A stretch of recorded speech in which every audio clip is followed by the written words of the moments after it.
சட்ட விழிப்புணர்வு மற்றும் அப்டேட்களுக்கு உடனே சப்ஸ்கிரைப் பண்ணுங்க மதீஸ் லீகல் லென்ஸ். இந்த வீடியோவை மறக்காம உங்க நண்பர்களுக்கு ஷேர் செய்யுங்க.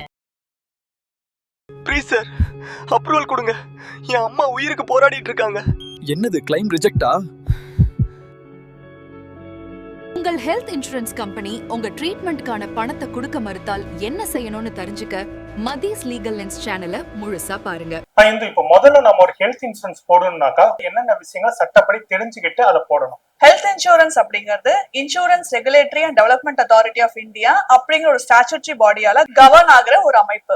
சோ இந்த ஹெல்த் இன்சூரன்ஸ் நீங்க எடுக்கிறதுக்கு முன்னாடி அந்த ஹெல்த் இன்சூரன்ஸ் நீங்க எந்த கம்பெனில இருந்து நீங்க அவைல் பண்றீங்க அப்படிங்கிற அந்த கம்பெனியோட டீடைல்ஸை நீங்க ஃபுல்லா முதல்ல பர்யூஸ் பண்ணுங்க. அண்ட் அவங்க மேல எத்தனை வழக்கு இருக்கு, அவங்க கொடுக்குற கிளைம்ஸை வந்து கரெக்டா தான் கொடுக்குறாங்களா, உங்ககிட்ட ப்ராமிஸ் பண்ணதை அவங்க அப்படியே டெலிவர் பண்றாங்களா அப்படிங்கிற மாதிரி நீங்க ப்ராப்பரா பேக்ரவுண்ட் வெரிஃபிகேஷன் பார்த்துட்டு நீங்க ஹெல்த் இன்சூரன்ஸ் எடுக்கணும். ஹெல்த் இன்சூரன்ஸ் இல்ல, நீங்க எல்லா இன்சூரன்ஸும் சரி இல்ல மற்ற எல்லா சேவைகளும் சரி நீங்க அப்படிதான் நீங்க ஸ்டார்ட் பண்ணி ஆகணும். இதுல ஹெல்த் இன்சூரன்ஸ்ங்கிறது இன்னும் ஒரு படி மேல. பிகாஸ் ஹெல்த் இன்சூரன்ஸ் நம்ம எப்ப அவைல் பண்ணுவோம்னா நமக்கு உடம்பு சரியில்லாதப்போ அதை நம்பி மட்டும்தான் நம்ம ஃபுல் ஃபிளெஷ்ஷா இறங்க முடியும். அப்ப ஏதாவது நமக்கு ப்ராப்ளம் ஆயிடுச்சு, பேக் ஃபயர் ஆயிடுச்சுன்னா இந்த ஹெல்த் இன்சூரன்ஸை பேஸ் பண்ணி தான் நம்ம முழுசா நம்பி இருப்போம். சோ இதை வந்து நீங்க பார்த்து எல்லாத்தையும் தெளிவா தெரிஞ்சுக்கிட்டு அவங்கள பத்தி ப்ராப்பரா விசாரிச்சுட்டு உங்களுக்கு இந்த சேவையெல்லாம் செய்யறோம், உங்களுக்கு சலுகை எல்லாம் இருக்குன்னு ப்ராமிஸ் பண்றதா உங்களுக்கு டெலிவர் பண்றாங்களா அப்படின்னு நீங்க ப்ராப்பரா வெரிஃபை பண்ணதுக்கு அப்புறம் தான் நீங்க ஒரு ஹெல்த் இன்சூரன்ஸ் கம்பெனியோட ஒரு கான்ட்ராக்ட சைன் பண்ண முடியும். அதுக்கு முன்னாடி நீங்க எதுக்காக ஹெல்த் இன்சூரன்ஸ் எடுக்கிறீங்க அப்படின்னு உங்களோட ப்ராப்பர் டீடைல்ஸ் அவங்க கிட்ட முழுசா கொடுத்துடணும். நீங்க வந்து எதையுமே மறைக்க கூடாது.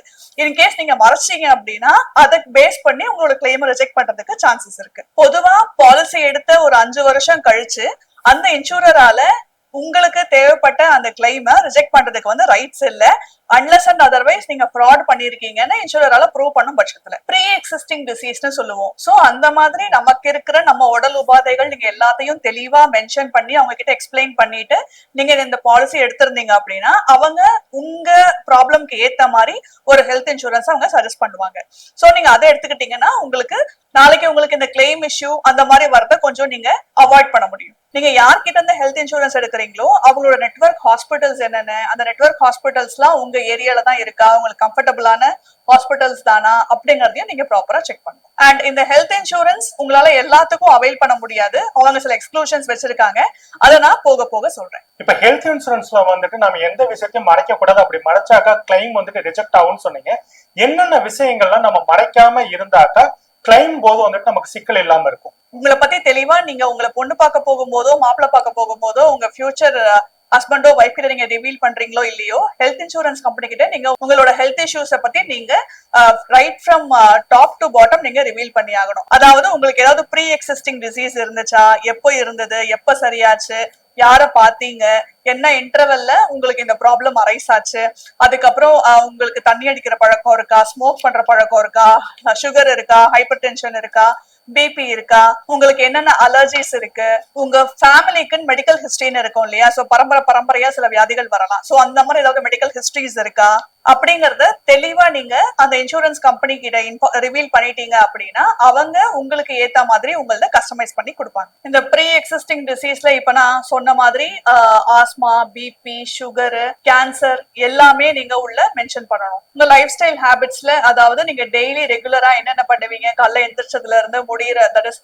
நைட்டு தூங்க போற வரைக்கும் உங்களோட லைஃப் ஸ்டைல் ஹேபிட்ஸ் என்னென்ன, ஒரு நாளைக்கு நீங்க தம் அடிக்கிறவரா இருந்தா எவ்வளவு தம் அடிப்பீங்க, தண்ணி அடிக்கிறதா நீங்க எவ்வளவு ஃப்ரீக்வெண்டா நீங்க தண்ணி அடிப்பீங்க, இந்த மாதிரி எல்லா டீடைல்ஸும் நீங்க ரிவீல் பண்ணிட்டீங்கன்னா அவங்களுக்கு அசஸ்மெண்ட்டுக்கு ஈஸியா இருக்கும். நீங்க ஏற்கனவே ஏதாவது ஹெல்த் இஷ்யூ சஃபரா இருந்தீங்க, ஏதாவது மாத்திரை ரெகுலரா சாப்பிடுறீங்க, மெடிசன் ரெகுலரா சாப்பிடுறீங்க அப்படின்னா நீங்க அதையும் அவங்க கிட்ட தெளிவா ரிவீல் பண்ணணும். உங்களுக்கு இதுக்கு முன்னாடி உடம்புல ஏதாவது ப்ராப்ளம் இருந்துச்சு அப்படின்னா அது என்ன ப்ராப்ளம், அது எந்த ஹாஸ்பிட்டல்ல போனீங்க, எந்த டாக்டரை பாத்தீங்க, முடிஞ்சா அதோட prescriptions and medical history reports எல்லாம் கொடுத்தீங்க அப்படின்னா அவங்க இன்னும் ஒரு கிளாரிட்டியா உங்களுக்கு அசஸ் பண்ணுவாங்க. நீங்க ஹெல்த் இன்சூரன்ஸ் போடுறதுக்கு முன்னாடி உங்களுக்கு ஏற்கனவே வந்து உங்க கம்பெனில ஏதாவது இன்சூரன்ஸ் போட்டிருந்தாங்க இல்ல உங்களுக்கு வேற ஏதாவது இன்சூரன்ஸ் அட்ராக்ட் ஆகுது அப்படின்னா நீங்க அதையும் சேர்த்து அவங்க கிட்ட ரிவீல் பண்ணணும்.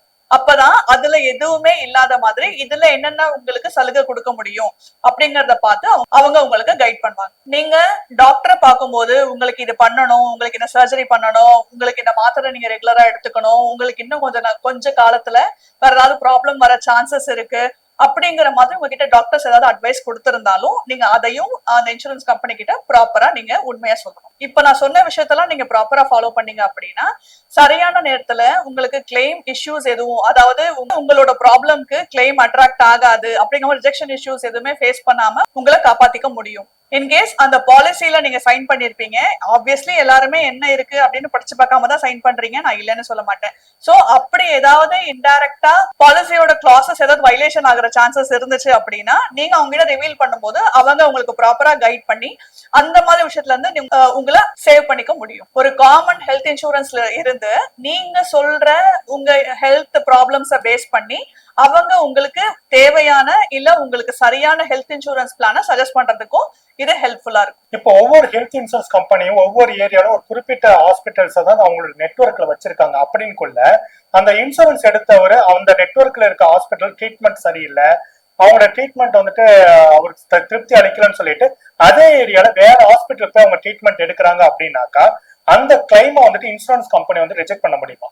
பொதுவா இன்சூரன்ஸ் கம்பெனி ஒரு நெட்வொர்க்ல இருப்பாங்க. அவங்க எந்த ஹாஸ்பிட்டல்ல சொல்றாங்களோ அவங்களுக்கு எந்த ஹாஸ்பிட்டல்ல இந்த கிளைம் செல்லுபடி ஆகுமோ நீங்க அந்த ஹாஸ்பிட்டல்ல ட்ரீட்மெண்ட் எடுத்துக்கிட்டாதான் உங்களோட கிளைம்ல ஃபர்தரா எந்த இஷ்யூஸோ டவுட்ஸோ டிலேயோ ரிஜெக்ஷனோ இல்லாம உங்களுக்கு சீக்கிரம் உங்களோட இன்சூரன்ஸ் கவர் கிடைக்கிறதுக்கு உங்களுக்கு ஹெல்ப்ஃபுல்லா இருக்கும். இன்கேஸ் நீங்க வேற ஹாஸ்பிட்டல்ல ட்ரீட்மெண்ட் பாத்தீங்க அப்படின்னா அந்த குறிப்பிட்ட ஹாஸ்பிட்டல் அந்த இன்சூரன்ஸ் கம்பெனியால பிளாக் லிஸ்டட் ஹாஸ்பிட்டலா இருந்துச்சு அப்படின்னா உங்களுக்கு அந்த கிளைம் கிடைக்கிறதுல டெஃபினட்டா ப்ராப்ளம்ஸ் அரைஸ் ஆகும். ஒரு சில இன்சூரன்ஸ் கம்பெனி பேஷண்டோட நலனுக்காக நீங்க பிளாக் லிஸ்டட் ஹாஸ்பிட்டல்லயே நீங்க ட்ரீட்மெண்ட் பார்த்திருந்தாலும் அவங்களோட இன்சூரன்ஸ் வந்து கிராண்ட் பண்றாங்க. பட் ஸ்டில் இது வந்து எல்லா இடத்துலயும் வந்து கவர் ஆகாது. Depends on the company, facts and circumstances மாறும். ஆனா ஒண்ணு மட்டும் உண்மை, அந்த நெட்வொர்க் கம்பெனில அந்த இன்சூரன்ஸ் கிளைம் செல்லுபடி ஆகுதா அப்படின்னு நீங்க செக் பண்ணிட்டு நீங்க ட்ரீட்மெண்ட் மாத்துறீங்க இல்ல ட்ரீட்மெண்ட் ஆரம்பிக்கிறீங்க அப்படின்னா உங்களுக்கு எப்பவுமே சேஃப்.